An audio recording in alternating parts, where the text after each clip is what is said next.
Honestly, maybe I could have saved it for the end because I like Traverse Town a lot, but it feels appropriate, it being like the starter world, so to speak.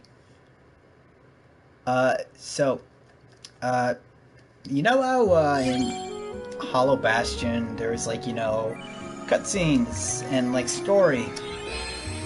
It's not like that. We literally have one room to go to, and that's just the boss. Uh, it's disappointing, but that's just the way it is now. Uh, there we go.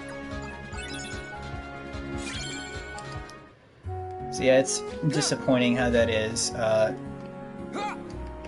Like, my thought process would have been like, it would have been really cool so, like, for us to see Riku's perspective on like the events of Kingdom Hearts 1. Like, what was he up to? Because, like, Riku didn't visit all the worlds, but it would have been interesting to see him interact with the villains and what he thought of them. Because, we kind of got that a little bit at the beginning with Maleficent and everything. But unfortunately we don't get that. And like, I kind of have like a theory on why, like, beyond like the fact that Rebirth mode was probably added in. All right. Oh no. Ouch.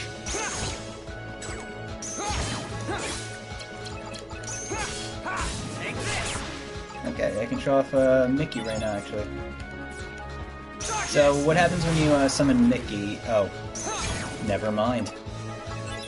So yeah, that's dark mode. You get Riku's really cool darkness outfit. So yeah, my theory. So what I personally believe is, like, the reason why we don't get to see Riku interacting with the different worlds is because Naminé isn't there messing with his memories. It was kind of like something that might be easily overlooked. Okay, so yeah, this is Mickey. He just shows up and he stuns enemies and heals you. Pretty useful. So, yeah, Naminé isn't around to manipulate Riku's memories. Like, Marluxia and the others, they kind of coerce Sora into coming into Castle Oblivion. Their whole scheme, so to speak, was, awesome. Yeah, their whole scheme was, to use Naminé, manipulate Sora, turn him against the rest of the organization.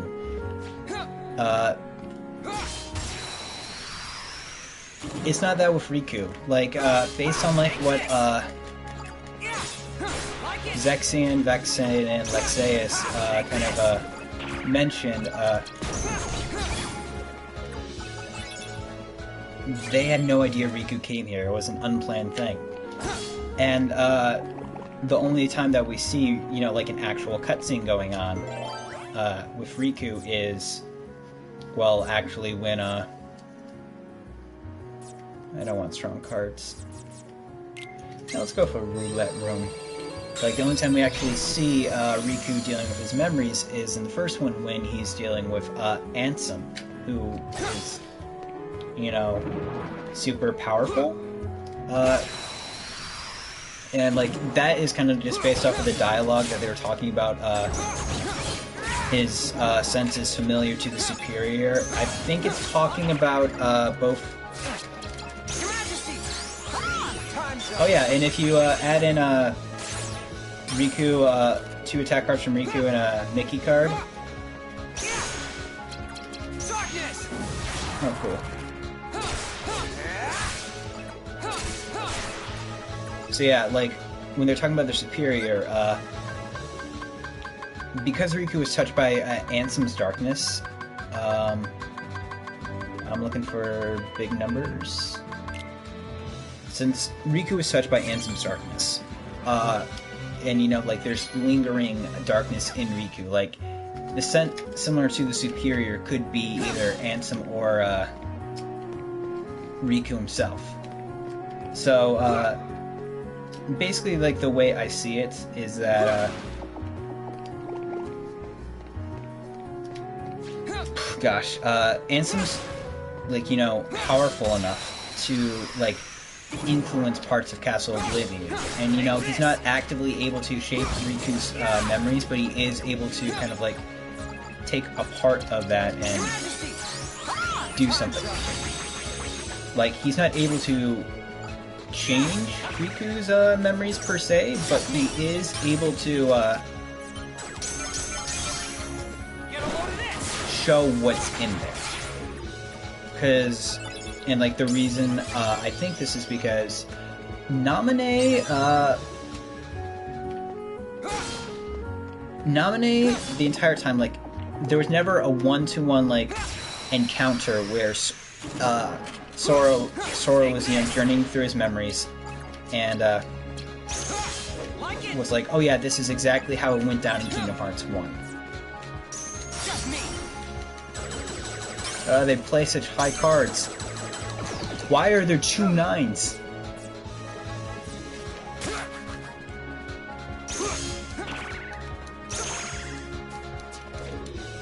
I'm at max dark points, that's cool. Alright, so one thing with dark mode is that you can actually slice and get like abilities and everything. I should have mentioned that before.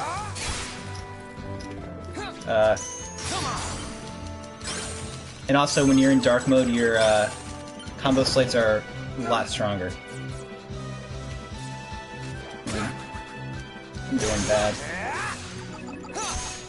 Okay, so back onto the little rant thing. Like, all of Sora's memories in, you know, Chain of Memories, all the worlds, they were set up differently. And I think the reason for that isn't just because, oh yeah, we want to make this, like, a different experience. I also think it's because Sora's entire, like, Sora's entire journey to, in Kingdom Hearts 1, I'm really bad at this song.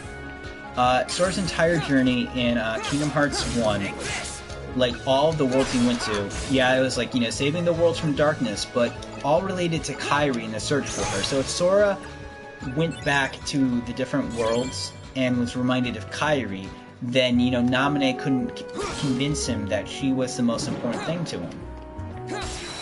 And I think, like, that's kind of, like, why all the worlds have, like, you know, this emphasis on, you know, reconnecting to your real memories. Throw away the filler stuff.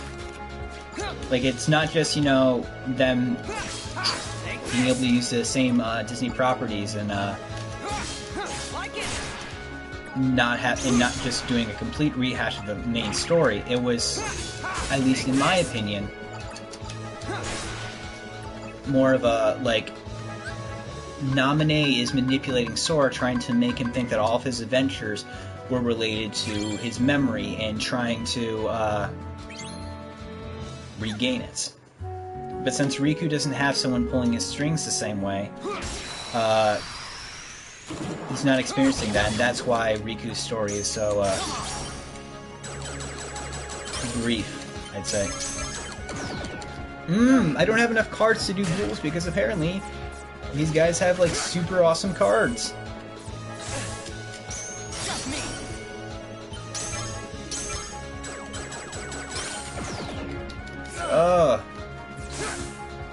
Where do they get these, like, big cards anyways?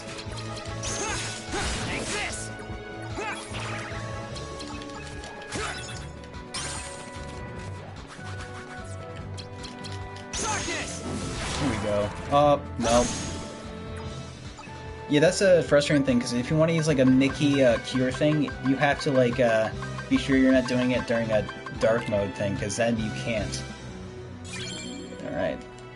So yeah, like, that's, like, my theory on, or at least my interpretation, long-winded and disconnected it may be, on why, there's, very little story in regards to Riku going through the worlds. Not because... Well, I mean, it's probably because this is a, you know, a shorter shorter bonus experience that they, you know, added on to like kind of flesh out what's going on with Riku and everything. There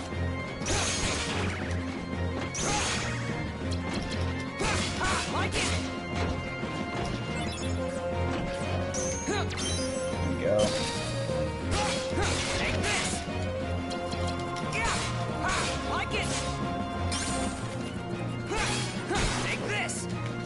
They don't drop HP orbs. I kind of needed that.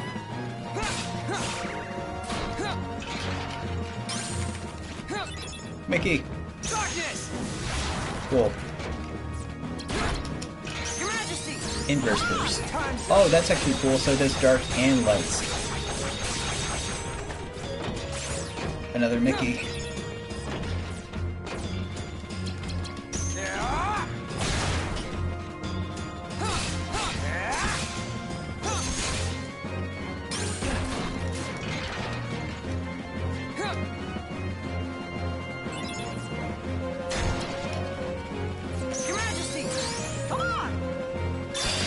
Thanks, Mickey. Wow, that did a lot of damage.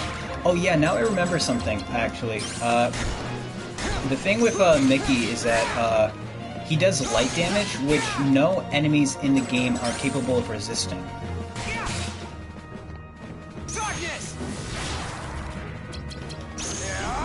I wasted my 9. There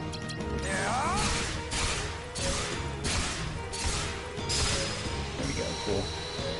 So yeah, I think that there's like less of a story because Riku, like in regards to like the actual world himself, not the Castle Oblivion, is because Riku's not actively being manipulated by the organization and Naminé.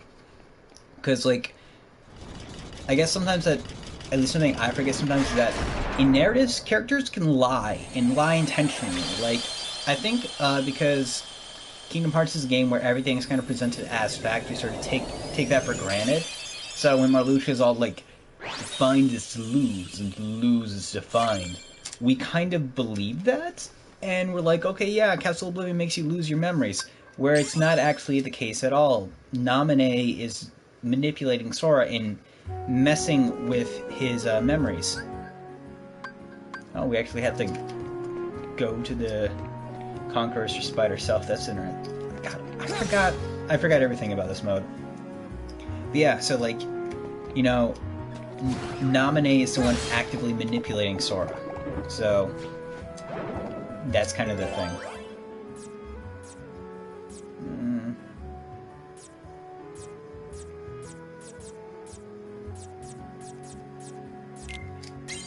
I want to try to meet it exactly. So yes, that's just kind of like my theory on why everything's like that.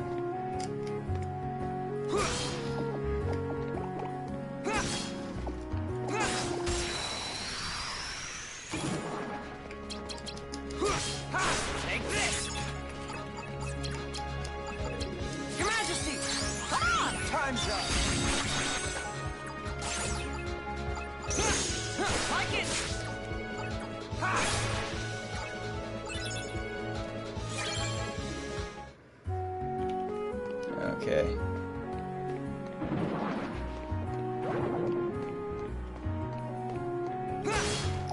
I don't know why, maybe it was just because like there wasn't a whole lot of worlds to actually, I mean, I didn't have a lot of cards when I first went through here, but I like Traverse Town's like vibe in this world. Like they take like all like the things that like feel very familiar and just kind of put them in enough to make it work. So yeah, Traverse Town, fun. Yeah, that's my theory. Basically, what the worlds are going to be like is basically just me talking about what's happened in Castle Oblivion, what I think about it, and then it's just kind of going and making our way to the boss. Like Riku's story is interesting, but it's not as meaty as Sora's was.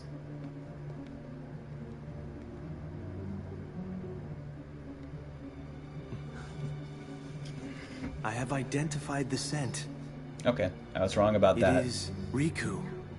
Riku, you say? Has he emerged from the realm of darkness? His existence, it was once doubled in the darkness.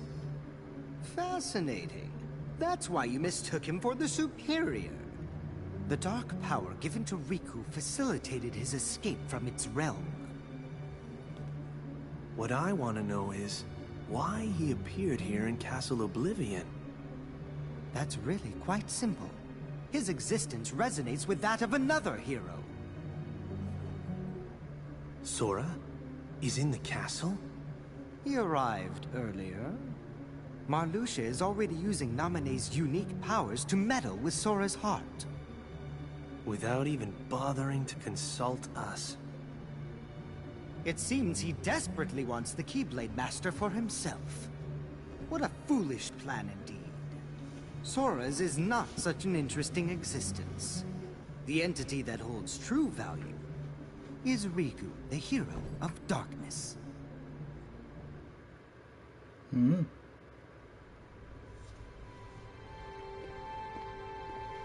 They got plans for Riku. Alright, we're at 54 minutes. Cool.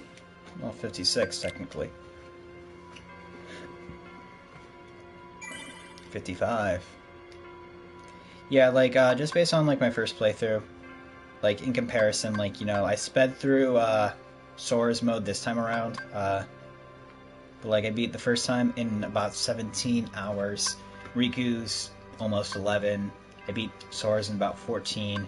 This one, I'm guessing, probably, if, like, we can take off 6 hours or so, probably won't cross the 8 or 9 hour mark. It just really depends. Let's just go through the worlds. No consideration. There's a lot less voice acting that I have to do, and I'm kind of bummed out by it. Like, I ended up like, I talked a little bit more about it last time, but I appreciated the worlds and how they did kind of tie in together, and the voice acting that I got to do, like, it wasn't quality or anything, but it was fun. Like, I had fun playing around with, like, Disney voices and just trying to figure it all out, so... Like, ultimately, I did have a lot of fun with it, so I am kind of disappointed that we don't get it. And like I said, like, there's a reason for it. Like, the, you know, from, like, the cold, like, analytical standpoints, this is a bonus mode. It's not meant to stand on equal footing to, Sora's, story. But, like, I still think it would have been cool and everything, and, like, the story, explanation would just be, you know, Riku's not actively being manipulated by the organization, he's just kind of going through things, and the whole, like, explanation given by Ansem that, you know, it's because of your darkness. I think that also kind of works, but, like, we'll come to find out that Ansem, there's more to him than just, what he's telling. Like, I don't fully trust, like, Ansem, what he says to Riku in that regard. So yeah, I think I should probably talk about decks, like what I remember from them. Each deck you get is kind of based on so we've got based on what world you're in, not the floor. So you will always have the same decks every time you go to whatever world, if you ever want to revisit it for any reason. So certain floors are harder than others. I mean, worlds are harder than others instead of floors. And you always get, like, all of the boss cards you've collected, and also you'll occasionally get some enemy cards that are exclusive to that world, since you can't pick them up naturally. So, deal more damage when striking from behind. Sacrifice reload speed to power up attack cards. Actually, that's not a problem, because Riku doesn't have to worry about reload speed. It's just instantaneous. Slightly extending to the range of attack cards. Yeah, because that was actually something I didn't talk about. When we're playing as Riku, we don't have to worry about holding down the charge for reloading cards. It's just instantaneous. It's one of, like, I guess, the concessions of not building your own deck, is that you don't need to worry about it.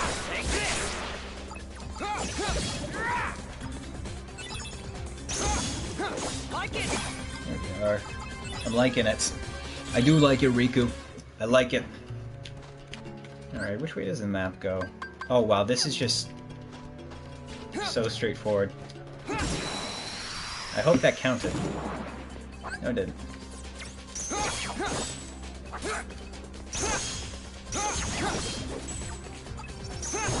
Take this! Darkness! Oh, that's cool. Your Majesty! Come on! Just me!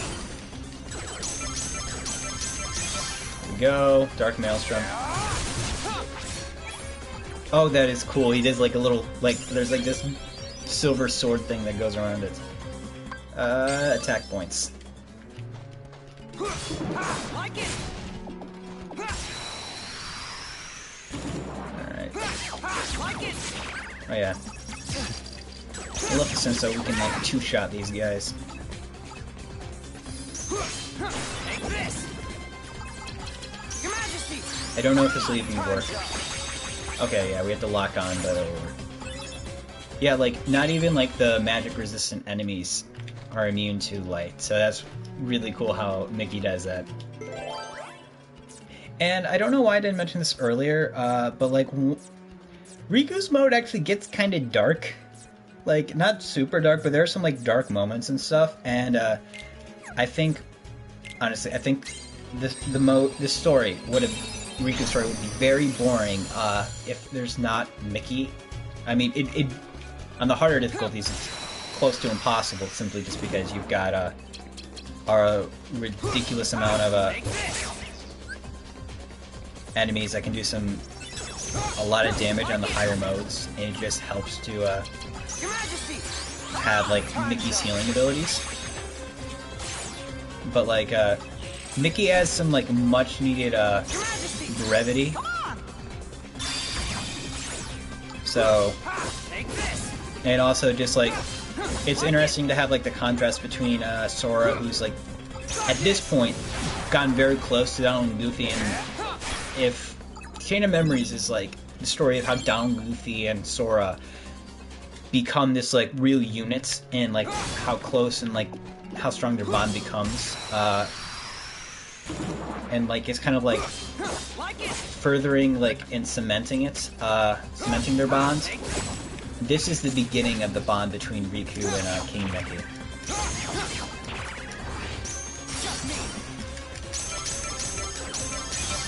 Here we go.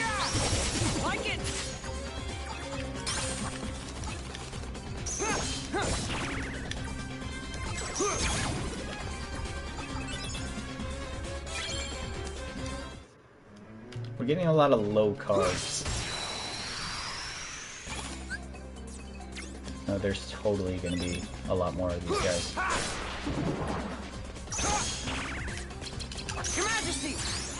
Oh, I hate that. Like, they just get in that one little hit and it does extra damage.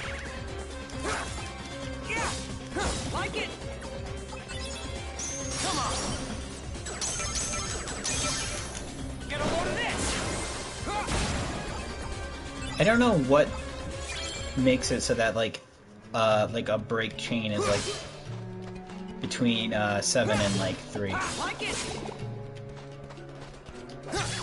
we go.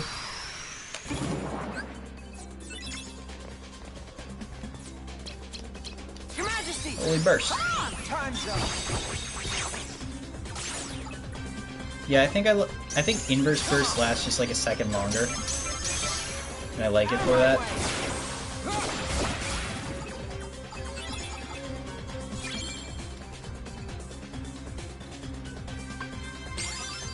Yeah, I think the main choice is like between dark points and HP. And we're gonna go with dark points. Like it.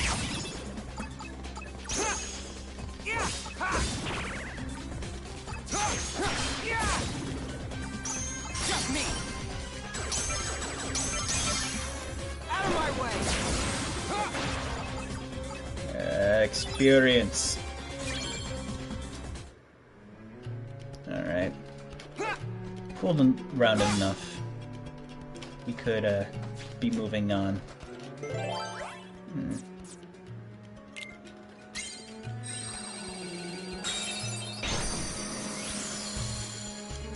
Got a new chair, it's really comfy. Like, the only problem is like the material that like are on the arms is just slightly slightly irritating. It's not super irritating, but like if you sit in it the wrong way, it kind of hurts.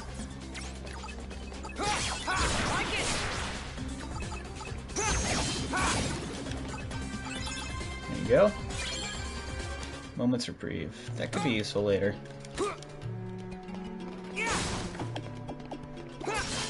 I want to at least fight one more Heartless.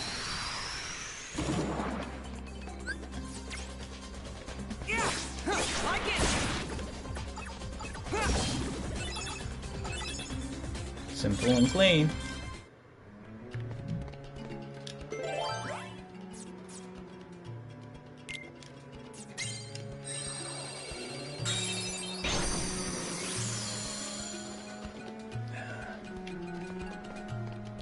So, right now I'm wearing shorts, and it's the middle of winter, and it's just like, and like, this is just a me thing, but like, I've realized that I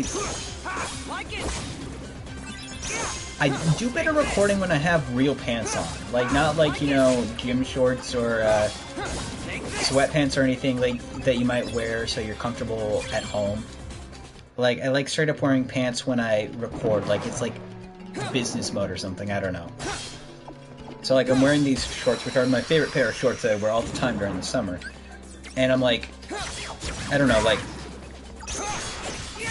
the past couple sessions I haven't been on point as much as I would like to be. Like sometimes I end a recording and I'm like, this is it, this is great, next YouTube star. But like, you know, like the past couple, like I felt like the finale for Chain of Memories, and especially like the last few,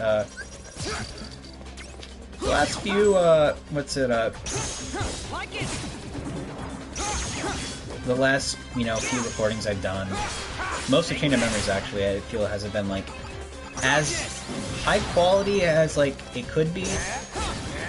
Like I felt like Chain of Memories, like, not Chain of Memories, but Kingdom Hearts 1, I honestly felt like what I had done, do I have a 5? Yes, I do. Like, I feel like, or at least felt like, in regards to like the jump from Final Fantasy 1 to Kingdom Hearts 1, and then Kingdom Hearts 1 to Chain of Memories. The jump from Final Fantasy 1 to Kingdom Hearts 1 was like such a huge leap for me, I feel like, just in terms of like my quality of like, maybe not like making videos per se, but just like quality of like commentary, my knowledge of the game, entertainment value, all that. I just feel like it was like such a huge leap forward that like, okay, that was a waste. Alright, we're gonna wait around. Your Majesty! Actually, Come on! there we go. I actually want that Mickey card. Your Majesty! Come on! Break that.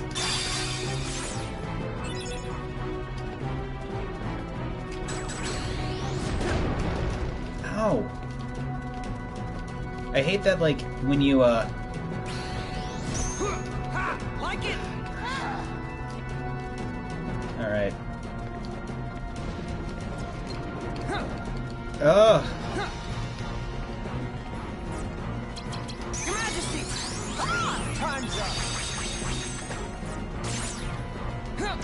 Here we go. It's over for you, Jafar. Okay, yeah, back to what I was saying, though. Darkness!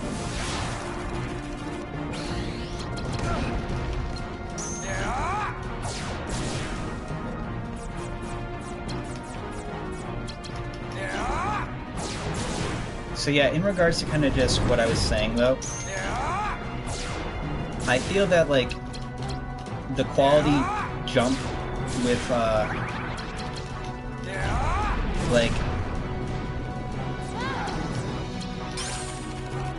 like Kingdom Hearts 1 in comparison to,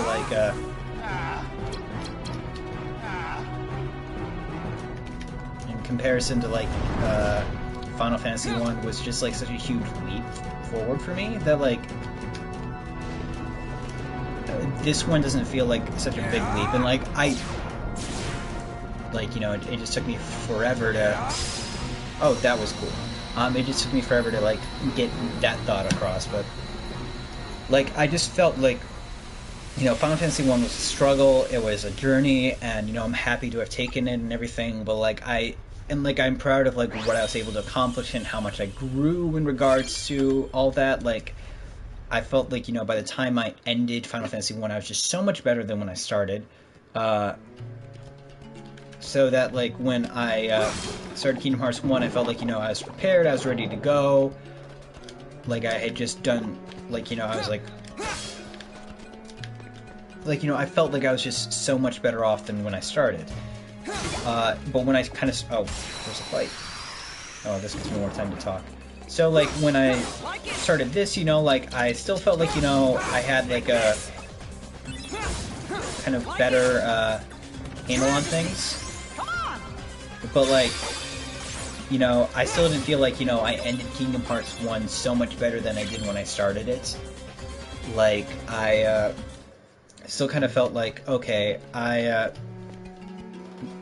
like, I've improved a little bit, but it's not like, oh my god, look at me, I have improved so much, like, this is clear, definitive evidence. So, like, I didn't have that energy coming into it and everything. So, like, I'm not saying that, you know, like, my, content suffered, per se, but, like, there isn't just this, like, you know, like, strong evidence for me suggesting that, oh, I am so much better.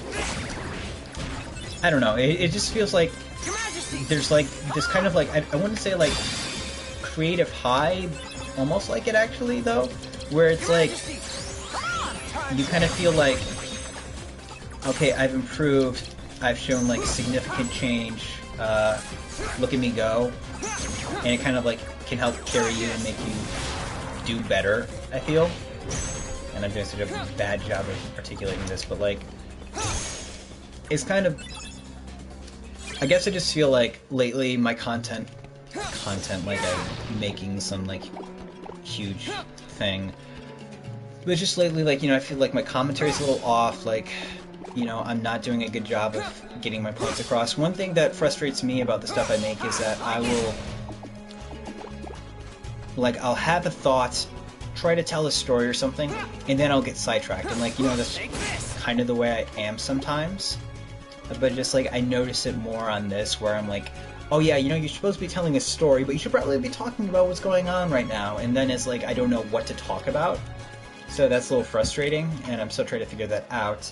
But just, or other times where it's like, I notice I'm just not talking about anything for a while because I'm so focused on the fight, because, like, especially with some of the fights last time, I was getting my butt kicked by a few of them. Lucia.